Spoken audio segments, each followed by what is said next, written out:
Welcome to Crimson Legacy Historians, where the past is not just remembered, but brought back to life with depth and clarity. You are standing outside a sealed stone chamber in Alexandria. You are a Roman guard. Inside that room is Cleopatra, Queen of Egypt, Pharaoh, descendant of the Ptolemies, the most powerful woman the ancient world had ever produced. She has been locked inside for 7 days. You hear her sometime, not crying, not screaming, just movement. Soft footsteps on stone, the faint rustle of fabric. Occasionally her voice speaking as if someone else is there, though you know with certainty she is alone. Before we go any further, here at Crimson Legacy Historians, we need you to understand something. Everything you think you know about Cleopatra's death is wrong. The romantic story of the ASP hidden in a basket of figs, likely fiction. The image of Cleopatra dying peacefully in her royal bed, surrounded by loyal handmaidens, almost certainly fiction. What actually happened inside those sealed chambers between August 1st T and August 12th 30 before Christ was something far more deliberate, far more calculated, and far more revealing about how Rome truly destroyed its enemies. This is not a story about suicide. This is a story about a systematic psychological operation designed to break the last pharaoh of Egypt before allowing her to die. The real question was never how Cleopatra died. The real question is why Octavian needed her to die in a very specific way and why he needed 10 days to make it happen. The destruction began on August 1st. Inside the tomb Cleopatra had built for herself, Mark Antony was dying. He had fallen on his own sword after being falsely told that Cleopatra was already dead.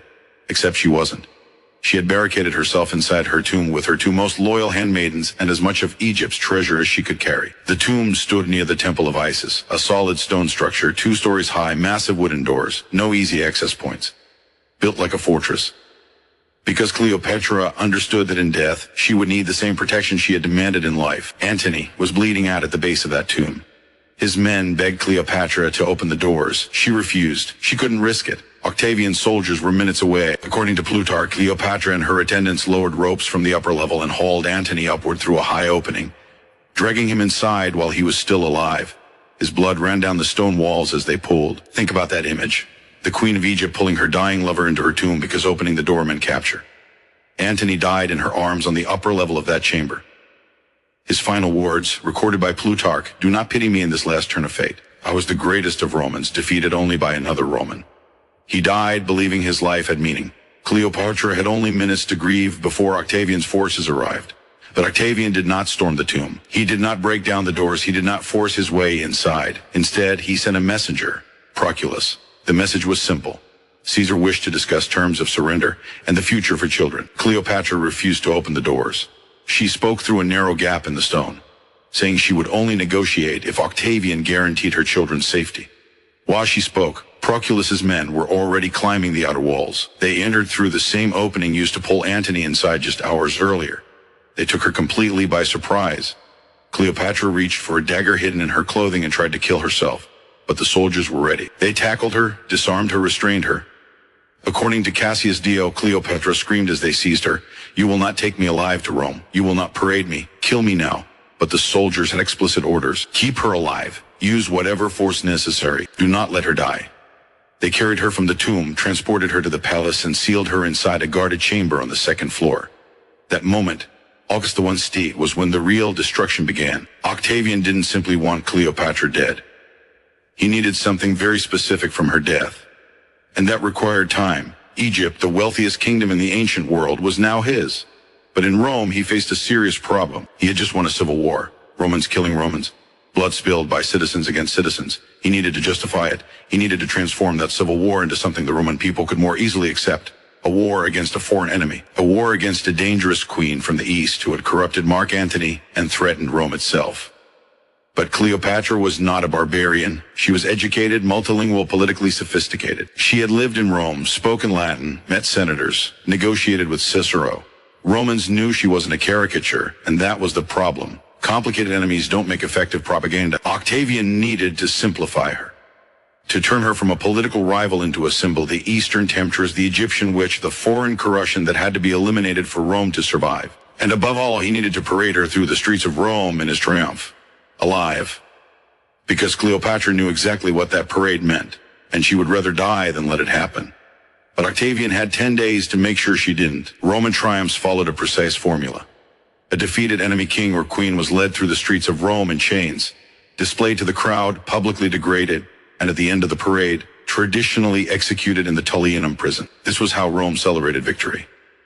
through the ritualized humiliation of the conquered. Octavian's entire political future depended on that spectacle. But Cleopatra understood that formula. She had been in Rome in 44 before Christ during Caesar's Gallic triumph. She had watched as Vercingetorix, the great Gallic king, was dragged through the streets in chains and then strangled to death in the Tullianum. She knew exactly what Octavian intended for her. Two wills in direct opposition. 10 days to resolve the conflict. The chamber where Cleopatra was held was chosen carefully. Second floor to the palace. One door. One small window, too narrow for a person to pass through. Guards stationed outside day and night. Everything potentially dangerous removed. No knives, no daggers, no ropes, no sharp objects of any kind. According to Plutarch, they searched her clothing and hair every single day. Check for hidden weapons. Check for poison. Check for anything she might use to kill herself.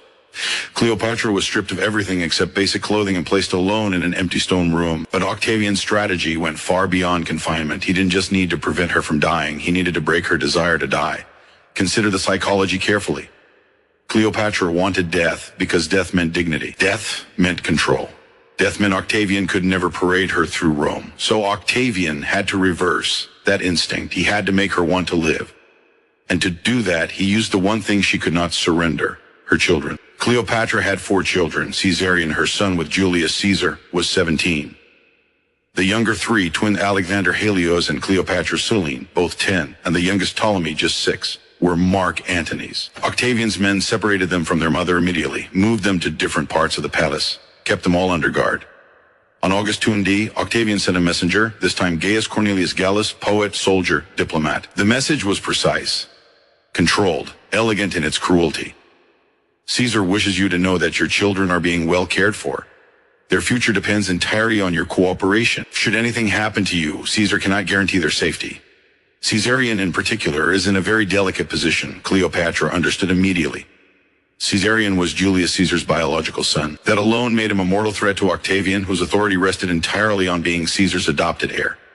If Cleopatra died, Caesarion would be unprotected. He would be killed. But if Cleopatra lived, if she cooperated, if she submitted, if she allowed herself to be used, then maybe Caesarion would survive. Maybe all of her children would. This was the trap. Octavian gave Cleopatra a reason to live that directly contradicted her reason to die. Her dignity demanded death. Her children demanded survival.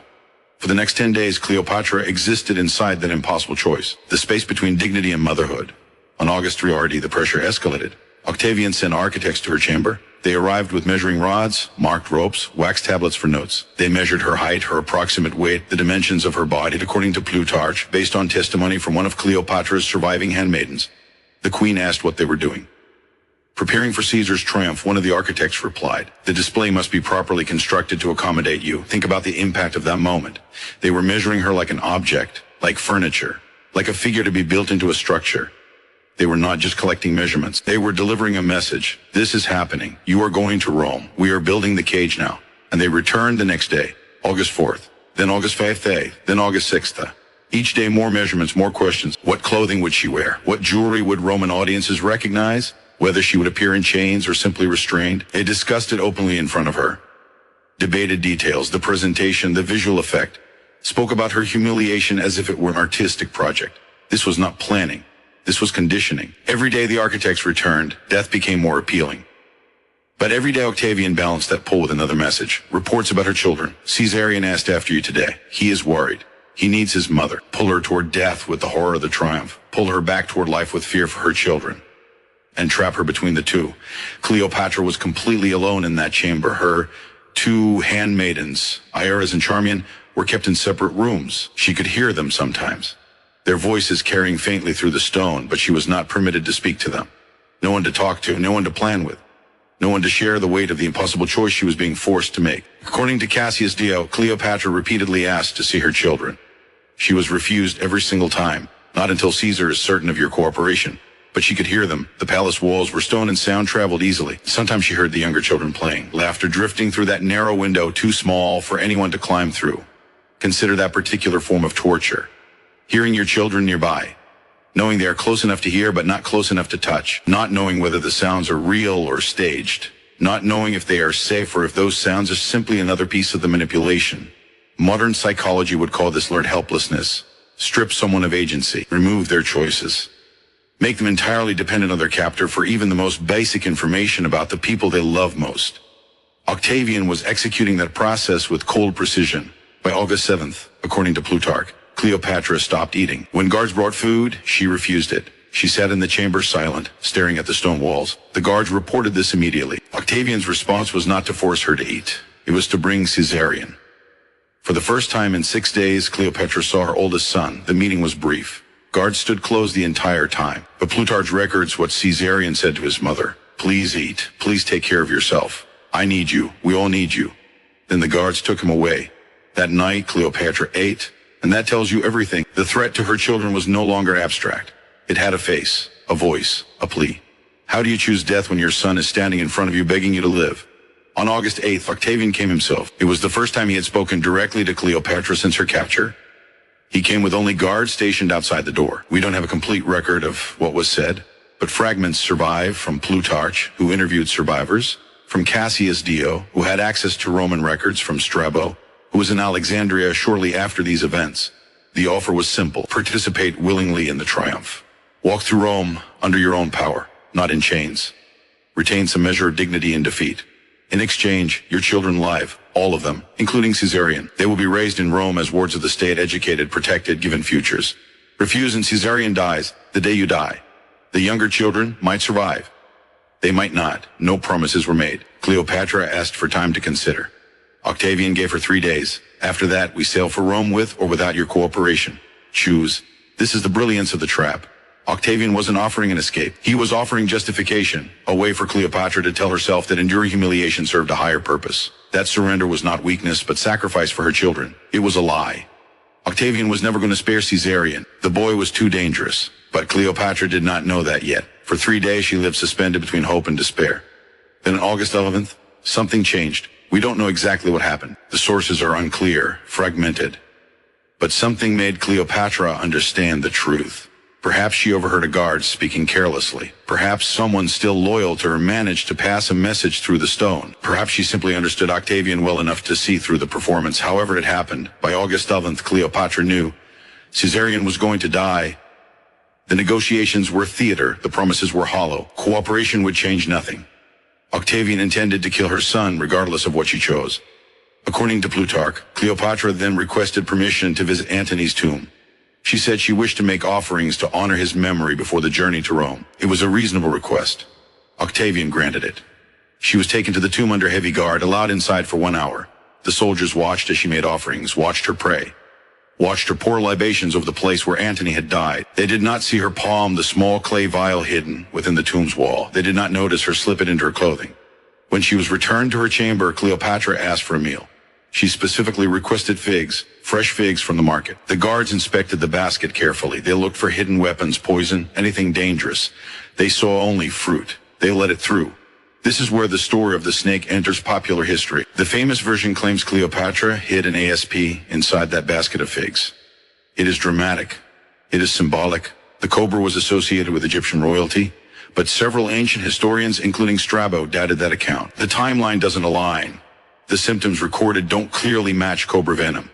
And snakes are notoriously unreliable as methods of anything deliberate. What makes far more sense, based on the available evidence, is that Cleopatra had obtained poison much earlier, that she had hidden it in Antony's tomb during the day she was barricaded there, and that she retrieved it during her final visit. What happened next would end the 10 days, and it would decide whether Cleopatra died broken or in control. August 12th, 30 before Christ, early morning. The guards outside Cleopatra's chamber heard nothing unusual. No screams, no struggle, just silence. Around the 3rd hour, they opened the door to bring her breakfast. Cleopatra was dead. She lay on a golden couch, dressed in full royal regalia. Her 2 handmaidens were with her. Iris was already dead at the foot of the couch. Charmian was still alive, using her remaining strength to straighten the diadem on Cleopatra's head. According to Plutarch, one of the guards asked her, "Was this well done?" Charmian replied, "Extremely well and fitting for a descendant of so many kings." Then she died. Cleopatra was 39 years old. This was not a suicide born of despair. It was a final act of control. For 10 days, Octavian had tried to break her, tried to make her choose life so he could parade her through Rome, tried to use her love for her children as a weapon against her, will to die with dignity. Her death was her refusal, her final message. You can take my kingdom, you can destroy my line, But you cannot take this choice. You cannot parade me. You cannot have that victory. She died on her own terms, dressed as a queen, surrounded by the symbols of power Octavian had worked so carefully to strip away. But here is the final cruelty. Octavian won anyway. He could not parade the real Cleopatra, so he built a substitute. During his triumph in Rome, a massive image of Cleopatra with a snake attached to her arm was carried through the streets. The Roman crowd saw Cleopatra defeated, saw her humiliated, saw her reduced to exactly the image Octavian needed them to remember. The propaganda worked. The version of Cleopatra as the exotic Egyptian seductress who died by snakebite became the story that survived for 2,000 years. And Caesarion, the child Cleopatra died believing she might protect, was murdered 3 weeks later. Octavian sent assassins to intercept him as he fled toward India. Julius Caesar's only biological son, 17 years old, was killed on the road in the Egyptian desert. The younger children survived. They were paraded in Octavian's triumph in place of their mother, raised in Rome as wards of Octavian's sister. Watch closely. Given limited futures, never allowed to return to Egypt, Cleopatra died believing her sacrifice might protect them, believing that choosing the manner of her death over participation in Octavian's spectacle was an act of dignity. In reality, Octavian got everything he wanted: the propaganda victory, the elimination of rivals, the conquest of Egypt, control of the story. Cleopatra's death bought nothing except the way she died, and that is what those 10 days reveal about power at its most systematic. Octavian didn't just want to defeat Cleopatra. He wanted to dismantle her psychologically first. To turn her love for her children into a weapon against her will to die with dignity. To construct an impossible choice, dignity or children, and force her to live inside it. To measure her for humiliation. To show her exactly what awaited her in Rome. To offer false hope that cooperation might save what mattered most. It was a machine. Every element calculated. Every pressure point identified. Every moment designed to strip her of agency until surrender felt not just reasonable but necessary. And when it didn't work, when Cleopatra chose death anyway, Octavian simply paraded an image instead. That is real power. Not the ability to kill. The ability to control the narrative, even when your enemy denies you the victory you came for. The tomb where Cleopatra died is gone. The palace where she spent her last 10 days lies underwater now, lost to earthquakes and time. All that remains are the stories. And the question: she chose death over humiliation, yet her image was paraded anyway. She died to protect her children, yet Caesarion was killed. She controlled the manner of her death, but not the story that followed. Those 10 days between August 1st and August 12th reveal something essential about power and agency. Sometimes the only choice left is how you lose. Sometimes dignity costs everything and buys nothing, except the knowledge that the choice was still yours. Cleopatra died a queen, alone in a sealed stone room, accompanied only by 2 loyal handmaidens. She failed to save her kingdom, failed to save her children. Succeeded only in denying Octavian the satisfaction of parading her living body through the streets of Rome. Whether that was enough, whether it mattered, that is the question that echoes across 2,000 years. Here at Crimson Legacy Historians, we remember those 10 days.